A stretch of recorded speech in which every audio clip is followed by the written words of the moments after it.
રાજકોટ જિલ્લાના ધોરાજીમાં ગમખ્વાર અકસ્માતમાં 4 વ્યક્તિઓના મોત થયાના સમાચાર મળતા જ વિસ્તારમાં હડકંપ મચી ગયો હતો.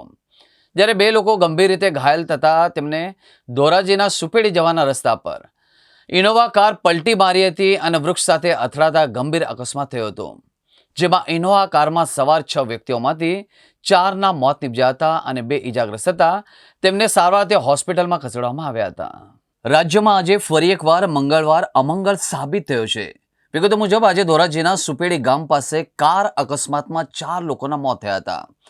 એ તરફ આ દર્દનાક અકસ્માતમાં 2 વ્યક્તિ ગંભીર રીતે ઇજાગ્રસ્ત થતા તેમને તાત્કાલિક હોસ્પિટલમાં સારવારથી ખસેડવામાં આવ્યા હતા. ઇનોવા કાર ચાલકે સ્ટીયરિંગ પરથી કાબુ ગુમાવતા ઝાડ સાથે અથડાઈ હોવાનું સામે આવ્યું હતું. ઘટનાની જાણ થતાં જ પોલીસે ઘટના સ્થળે પહોંચી વધુ તપાસ હાથ ધરી હતી.